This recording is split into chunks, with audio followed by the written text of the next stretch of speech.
Have you ever felt like you don't quite belong in this world? But also know, you came here for a reason. Like your soul remembers something ancient, something beyond this lifetime. Yet you wake up some days, not knowing where you're going, or why you feel so much. If you were born in March, this isn't coincidence.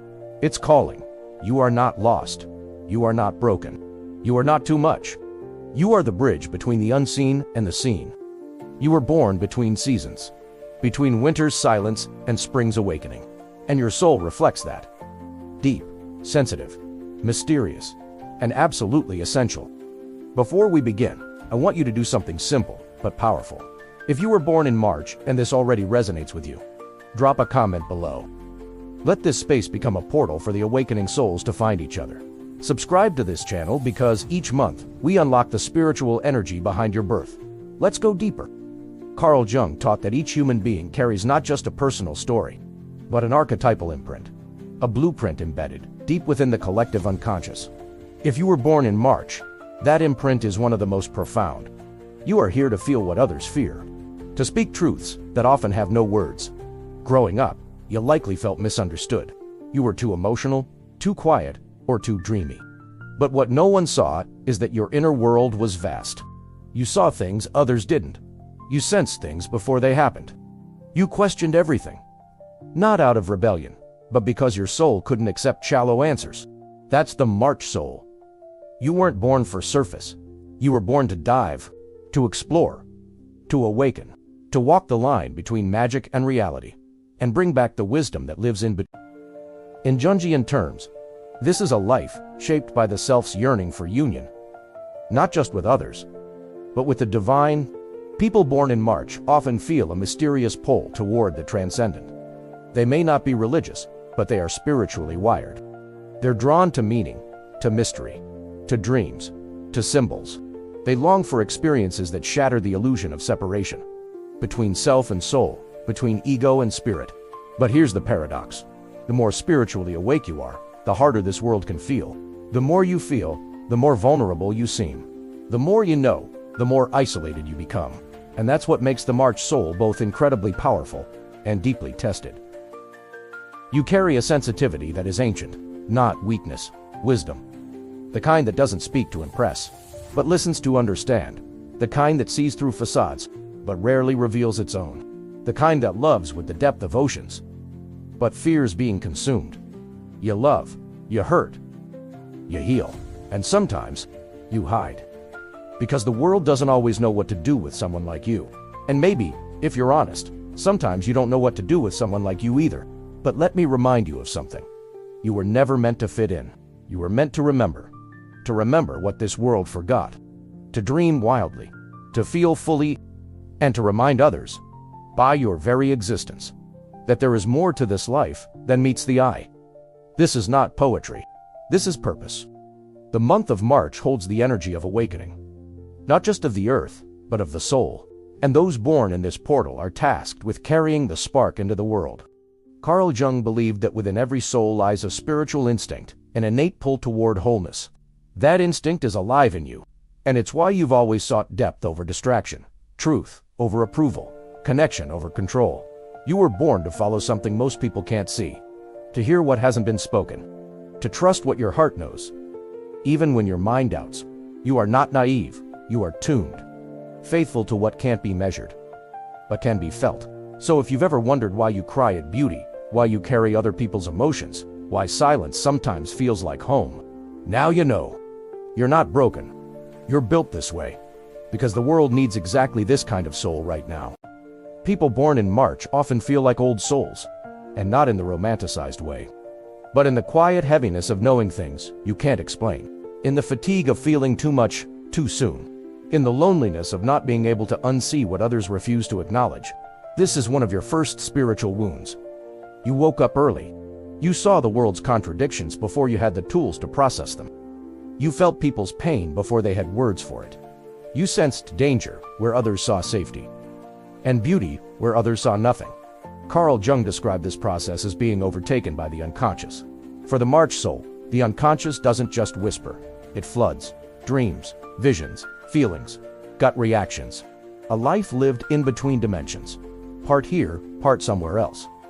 You were born with one foot in the invisible, but no one told you how to walk like that in a visible world. So, over time, you learned to split, to adapt, to survive. You built masks to blend in. You silenced truths, just to feel safe. And worst of all, you started doubting your own knowing. This is how the March soul begins to fragment. You feel too much, so you numb. You know too much, so you love too deeply, so you overgive. All of this creates a psychic split. You start living outside of yourself, helping when you need help, giving when you are empty. This is the archetype of the wounded mystic, but there's another archetype hidden in March. The Ram Nentiko, the part of you that confuses love with the part that romanticizes pain because it proves you care, the part that stays in relationships too long because you see their potential, the part that makes excuses for people who hurt you because you understand their trauma. You wear suffering like a badge of honor. And slowly, quietly, you begin to disappear. Carl Jung warned of the dangers of identification with only one side of the self. When you cling only to light, you deny your shadow. When you cling only to intuition, you lose your grounding. And when you cling only to your wounds, you become defined by them. That's not your destiny. That's just your detour. Because the real path of the March soul is not to drown in emotion. It's to integrate, to stop escaping the pain. And finally, listen to it. Not as an enemy, but as a guide. Because your emotions aren't here to destroy you. They're here to reveal you. Each heartbreak, each betrayal, each time you gave too much wasn't just a tragedy, it was a symbol. Jung believed every neurosis, every breakdown, every inner crisis was the soul's desperate attempt to return to itself. That's your work now, to return. So, how do you return? Not by fixing, not by pretending to be happy, not by escaping into fantasy, but by facing the very thing you've been trying to outrun your own truth. The sadness you minimized, the anger you repressed, the dreams you put on hold, the voice inside you that you silenced over and over. To keep others comfortable, that's where your healing begins. Not in spiritual bypassing, but in radical self-acceptance.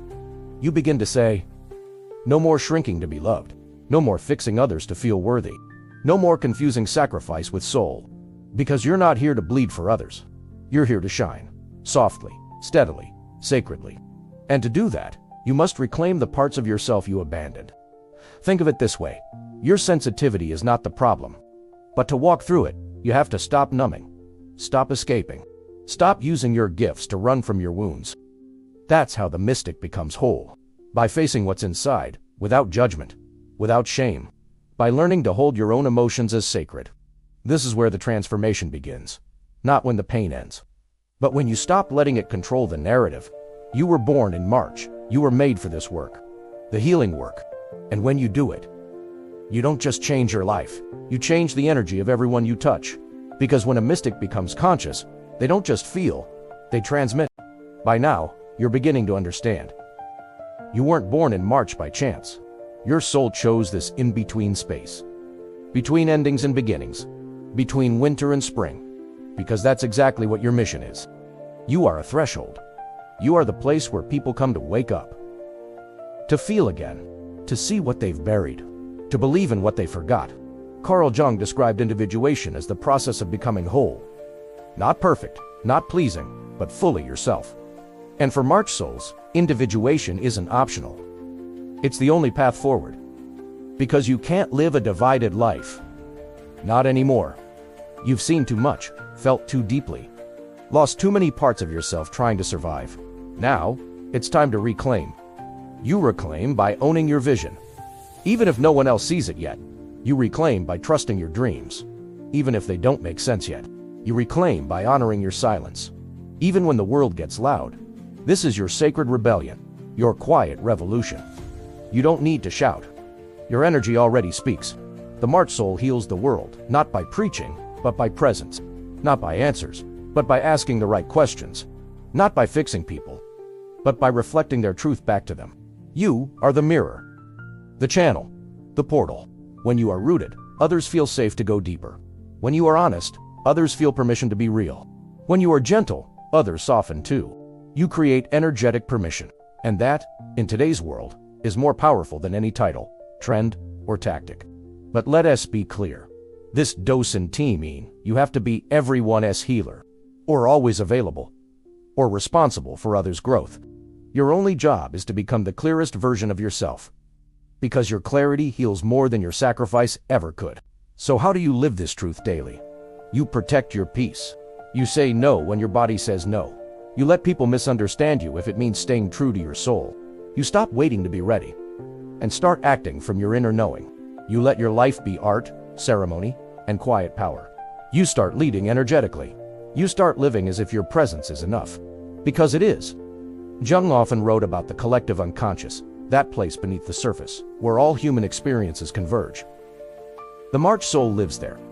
And when you become conscious of your gifts, when you integrate instead of escape, you don't just change your life, you shift the field. You awaken the people around you. You light up what was dormant. You activate what was forgotten. You are a walking remembrance, not of pain, but of potential. So now, you're at the turning point. You can keep hiding in your gifts, doubting your intuition, apologizing for your presence. Or you can rise, softly, firmly, completely. You can live the way your soul has always known was possible, not controlled by fear, not chasing approval, not diluted by guilt, but whole. You don't need to predict the future. You embody it. And in doing so, you give others permission to step into theirs. So if you were born in March, you were born to awaken, to walk through fire and come out gold, to feel what others deny, to see what others ignore, to love without condition, and lead without control. You are not too much. You are exactly right. For this time, for this world, for your purpose. Keyword: my presence is sacred. If this message made you feel seen, if your March soul is finally remembered, drop this in the comments. My presence is sacred. Say it for the child you once were. Say it for the adult you're becoming. Say it for the world that needs more people like you. Awake, whole, and rooted. Like this video, subscribe, and join us every month as we reveal the soul behind your birth. Because you are not random. You are written. In spirit, in symbol, in time.